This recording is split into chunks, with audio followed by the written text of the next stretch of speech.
Hi, it's Reverend Paul Slatkus, Good News Broadcast. I'm speaking to Dr. Gene Pascucci. Hi, Doctor. How are you? Good morning, Paul. How are you? Nice to talk with you this Nice morning. to speak with you as well. You're a dentist out in Reno, Nevada. Yes. It says you turned a mystic and raised in a traditional Catholic family, an altar boy, okay, spent 47 years seeking spiritual truth, come to rest in a profound, direct knowing of oneness, okay, and you've written a book here, What If It Were Him, has a super-duper 3D cover. There's something going on here, the transformation of spirituality. Congratulations on your book. Thank you, Paul. And tell us how a dentist comes to becoming a spiritual writer. I think what was happening is I didn't realize all my life there were two lives going on. One was, just being a human being and being a child and growing up in the Catholic Church, and then there was always a spiritual context that was running parallel to my life, and I was always in the question of, I guess the biggest question is, how do we become separate? That was just gnawing at me my whole life. How do we become separate from God, especially after being raised Catholic? Let me see if I heard that right. How do we become separate from God? Or how did we become separate? Yeah, the teachings were I could never be close. I was always separate, and I did something wrong, and I was trying to find my way back, and, we went through all these rituals, and I just saw these distinctions, and I thought I wanted to question everything, but I was being indoctrinated, and I was just a young mind, so I was believing what I was told, but at the same time I was questioning it and wondering why everyone thought all that. You were separate because of what you feel the religion represented? Yeah, it seemed to me that was what was going on. We had to go to, they were teaching us about confession. There was an early on sin of breaking into a friend's house and stealing gum with some older boys, and, the embarrassment of having to go and tell confession to the priest and say that I had stolen gum, and the embarrassment, and just, being a young mind. I was 6, 7 years old when that happened, and then we went through. My mother became sick around that time, and I just kind of automatically assumed the innocence of a child. I assumed that my sin had caused my mother's illness, and just that separation was so profound. And then, we received the host, and we went through, and, the priest went to put the host in my mouth, and I inhaled it, and when I did, it stuck in my soft palate, and I utterly panicked. And I was afraid to touch it because I thought maybe it was sacrilegious, and I just had a mini epiphany at that point where I'm looking at this bleeding cross on the wall, I'm looking at the priest, and he's dressed in the garb with the chalice and the candelabra, and I'm looking at the nuns, their faces are barely peeking out, and this profound question for me came like, God, something's going on here. I want to figure out what's going on here. Why does everybody believe all this? Okay. And so your spiritual path was in essence growing up and learning about your religion, experiencing your religion, and where and when would a comment like, what if we're him, come about? Is this later on? Probably earlier on still. I think, going through my teen years and the discovery of my sexuality was embarrassing. I didn't want to talk about it with anyone. And then, nowadays it's pretty, soft, and that, having sex outside of marriage. But at that time it was pretty profound. I remember having a girlfriend in high school, and we discovered our sexuality. And, then you had a new word in the Catholic Church, which was fornication, which is another sin. And I just thought, God, I'm always feeling guilty. I'm always feeling pressured and frustrated. Unfortunately for her and I, we went through an abortion later when we were both 17. And at that point, it was just like, I don't know if I deserve to be on the planet. And there was a question of, do I deserve to be here, and what do I do, and how do I find my way back? And I guess at that point was when there was like, I wanted absolution and redemption. And so the profoundness of that was all of a sudden the next thing I found myself in dental school of all places. And again, I started having these epiphanies, and as I looked, I saw things I'd never seen before, and then as those things occurred, I realized I couldn't be the same. And they gave us a cadaver in dental school, and they told us one day we were going to take the top of the skull cap off, and so we're buzzsawing around the top, and we take it off, and there's the brain, and then they said, okay, now we're going to take a saw, and we're going to separate down through the skull, through the nose, through the eyes, through the teeth, through the chin, and through the back of the head, and then we cracked the head open. And we had already taken the brain out, and what was there was the throat and the tongue. And I remember thinking, where did that thing go that talked? And then the other epiphany was, oh my, we're not our body. There's something so profound going on here. So I kept having those kinds of experiences, I guess, Paul, that just kept driving me to keep searching more and more and more. And then there was the discovery of Maharishi Mahesh Yogi and transcendental meditation, and, wanting to learn that there was something else besides the fear and guilt and worry of my initial upbringing, that maybe it was all my own predisposed thing that I had created. Maybe the church wasn't that, but that was the experience that I was having. So my hunger was as though, how do I find absolution and redemption for my early sins? And then what's going on? Is there something I can discover here that maybe is different from what I've been being told? Well, obviously, this is all very important stuff for you, it seems to me. Well, religion. I think what it was consumed me. You know, it became my all-consuming thing. I mean, like I said earlier, there was a parallel lives of, you know, being a human being, but then there was also this profound sense of, boy, we're not on the planet very long, and then what are we supposed to be doing while we're here? And no one really can offer that conversation. And I felt like I was pretty much on my own. A lot of people offer what they thought, but I guess I was trying to discover my own sense. And then we had a wonderful opportunity in 1988. There were 3 of my other male friends. We were all involved in TM. I was married at the time. I have 4 children now that are all grown. And we went to India, and we had an opportunity to go see Sai Baba, who lives in southern India. He's on the internet. It was the most fascinating experience. A woman had handed me a videotape of him, and he said, if you come to see me, it's because you think I know something you most want to know. So the question I went with was, how did we become separate? And we were there for 7 days, and it was a very profound experience. The people there treat him as though he's Christ. He's dressed in a little saffron gown. He pops out twice a day and does a thing called darshan. It's like a blessing. And, you know, the inside of the grounds of the ashram was incredible. Women took, like, these whisk brooms, and they would get it like the inside of a baseball field. The men would all file in on one side, and the women would all file in on the other side. And then he would pop out. They would literally capture his aura and wipe it on them. They'd capture his aura with their hands and wipe it on their faces. When he walked by, they'd grab the sand and put it in. I thought, this is very similar to me of what my impression of Christ would have been like when Christ was here. It's interesting. St. Paul is buried in Madras, India. And so I found that pretty profound that, you know, I guess in a Westerner you picture Christ as maybe possibly being white, and you have a Western version of him. But in India, you know, everyone's tan-skinned, and my fascination is all the apostles went out of all that area and traveled around that whole area. So it was interesting to go there and study some of that history. But what really was profound, we went into a little man, he was like a swami, and he invited us into this little abode, and he was there with his mother. And she was 90, sitting on a little small piece of carpet. She didn't have any teeth, and she was sucking on some candy, and she kept telling him to give us candy, and he kept telling her to be quiet. And I looked at him, and I said, what's it like for you to observe the West? And he said, well, it's quite profound for me to observe the West, a cute little Hindi accent. He said, are you aware of the chakras?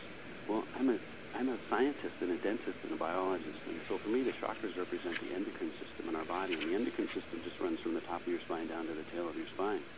And all those little organs are talking to one another all the time. Well, the thing that fascinated me with him, he said, are you aware of the chakras? And I said, yes. He said, well, you know, he said, in the West, you live in the lower self. He said, you live in your survival, your sexuality, and your power.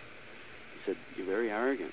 And he says, you do have a lot in terms of the lower self. He said, but I don't see it experiencing much of the higher self. He said, where you want to move into is your heart chakra. And he said, when you move to the heart chakra, it's about compassion and recognition that you're deity. And I went, that's what I thought all along, is that we were this deity. And that's when the question started to come in, is what if we're him? And then the other part was, there is something going on here. And then I saw, what's the possibility? I mean, I love the name of your radio station, the Good News Broadcast.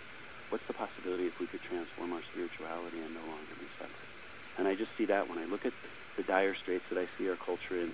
I see us living in the lower self, mainly right now in our power center. I look at banking, I look at the politics. It's all about power and the struggle for money and power. And it's kind of this myriad of lower self-consciousness that's not really driving anything or creating any possibility other than fear. And my experience was like, if we could have a transformation of spirituality and say, what if we're him? And we transform our spirituality and move into the heart chakra, it would transform the whole culture. And so I guess that's the purpose of writing the book. So many friends, I drove so many people putting this thing together for months and months and months and years actually. I mean, because it goes back, I started journaling this when I was very young. And I always kept the stories in my head because I had a sense that maybe they would be empowering for people. I started to see that each of us has our own self-referred conundrum. We were getting ready to leave India. We had one more chance to see Sai Baba, and I went to go into the ashram, to the open area with my camera, and he had a big bodyguard that was a Sikh. And he grabbed me and he said, what are you doing? I said, I want to take a picture of Sai Baba before we leave. And he goes, he doesn't like you to go in the compound. He said, I don't want you to disturb anybody. He said, if you want, you can stay on the wall outside here and take your picture from there. So I climbed up. It was about a 4-foot wall. It went up to about 6 feet. It was scalloped. And I had my old, you know, not a digital camera like today, a film camera, and I got on the wall, and I was trying to focus his lens, and he popped out. And, Paul, this is so profound for me. It was a samadhi experience. A samadhi is when you literally lose yourself in the moment. I was trying to focus on him, and I'm staring at his picture as I'm talking. And I got the photograph, and I couldn't tell if I was remember me. And it lasted like for an eternity. It was probably a minute where I went back and forth where I couldn't tell if I was him or me. And on the airplane ride home, I kept thinking, what did that mean? What did that mean? And, then it was in the question. You want to know if we're separate. We're not separate. And then he began to appear in a dream for about 4 months, and he kept asking me the same question. So what's the possibility that each one of us individually is an expression of this being experiencing itself? And that's when I went, oh my, we're it. Each one of us individually is an expression of this being experiencing itself. Wow, okay. a lot going on here, and a lifetime of desire to share what you have experienced.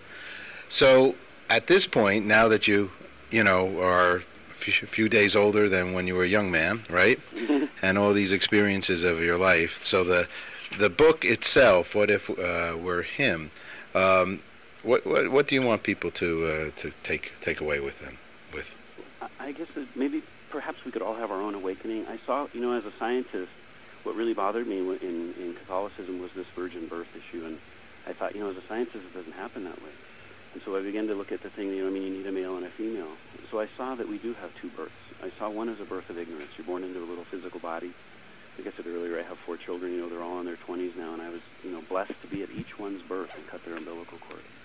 And it was a fascinating thing to observe them observe me. They'd heard me talk to their mom, and now all of a sudden I get really emotional. They're sitting in my arms, and there's this connection of looking in their face and seeing them look at me for the first time.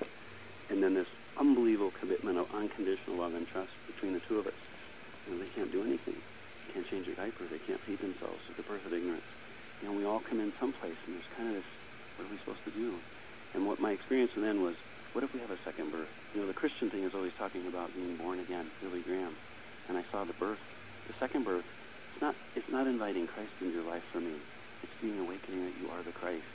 As Yeshua Christo, Jesus Christ. Yeshua means I am. Christo means the anointed. Each one of us is this anointed.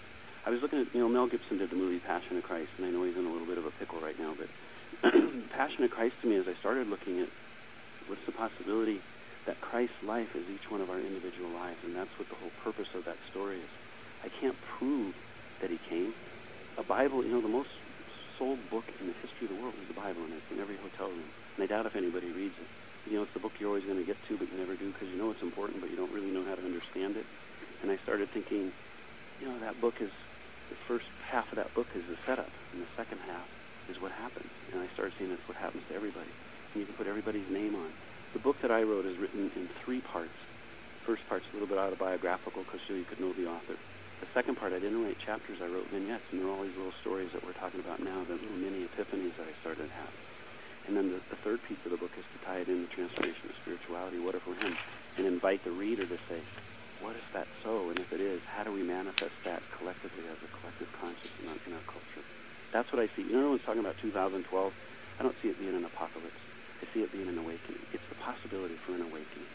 Right now, Bill Moyers was interviewing Joseph Campbell, and Bill Moyers says to Campbell, so where is this entity that you speak of? And he leaned forward in his chair and he said, I'm looking at him right now. He said, you're looking at him right now. I'm talking to Reverend Paul. I'm talking to Reverend Paul, and he's talking to Gene Pascucci, but really who's speaking? And if I pull off all my identity, dentist and American and male and all that nonsense, and you do too, and there's just pure energy, and you and I are looking into one another's eyes, who am I looking at? And I went, that's that pure consciousness. That's the connection. That's what we forgot. In my search for absolution and redemption, I started to see maybe there's only one sin. We forgot who we are. And maybe there's only one absolution, is that we remember who we are. What an honor and a privilege everybody becomes. I had a really powerful experience in my dental practice. I've been practicing for 30 years this year. My staff and I sat down and figured we've done 125,000 appointments. I sit with people, and I don't sit with them at an arm's distance or 2,000, 3,000 miles away like you and I. I sit right nose to nose with them. And I had these epiphanies all the time when I would sit with these people because I had this sense of what was going on in their life and what was going on for them as I was taking care of their dental needs. And then there was the day they all transformed and turned into Christ. Imagine tomorrow, Paul, that you look on your schedule, it's in your Palm Pilot or on your, the Good News broadcast schedule, and you look and it says, oh my gosh, tomorrow I am interviewing Jesus Christ. How would you be today? And how would you be the rest of today? And how would you be tonight? And would you sleep well? And when you woke up in the morning, would you eat a little better? Would you shower longer? Would you put a little more perfume on, or would you wear nicer clothes? And what would the ride to work be like? And when you got in, and your secretary or whoever comes in and said, "You're in the waiting room," the anxiety, the angst of that opportunity to see him. And for me, my little office is real tiny, and I can see the front room, and I can see my waiting room, and I thought, my staff coming in and saying, "He's in room 1." And you walk in that room, and I always choke up. It's like, imagine putting your hand down and looking in those eyes and that face and shaking that hand. And then the epiphany came, who am I not to treat every human being like that? That's the transformation of spirituality. Okay. Gene, congratulations. Last quick question here. What's good news for you? What's good news for me? That this is an opportunity that we're not here very long, and we have a lot to do. And I love the opportunity to speak with people like you, and that you give people like me the opportunity to speak and to make it public. Congratulations, Gene. Great book. Very interesting, and thanks for sharing. Okay, thank you. Take care. Bye-bye. Bye.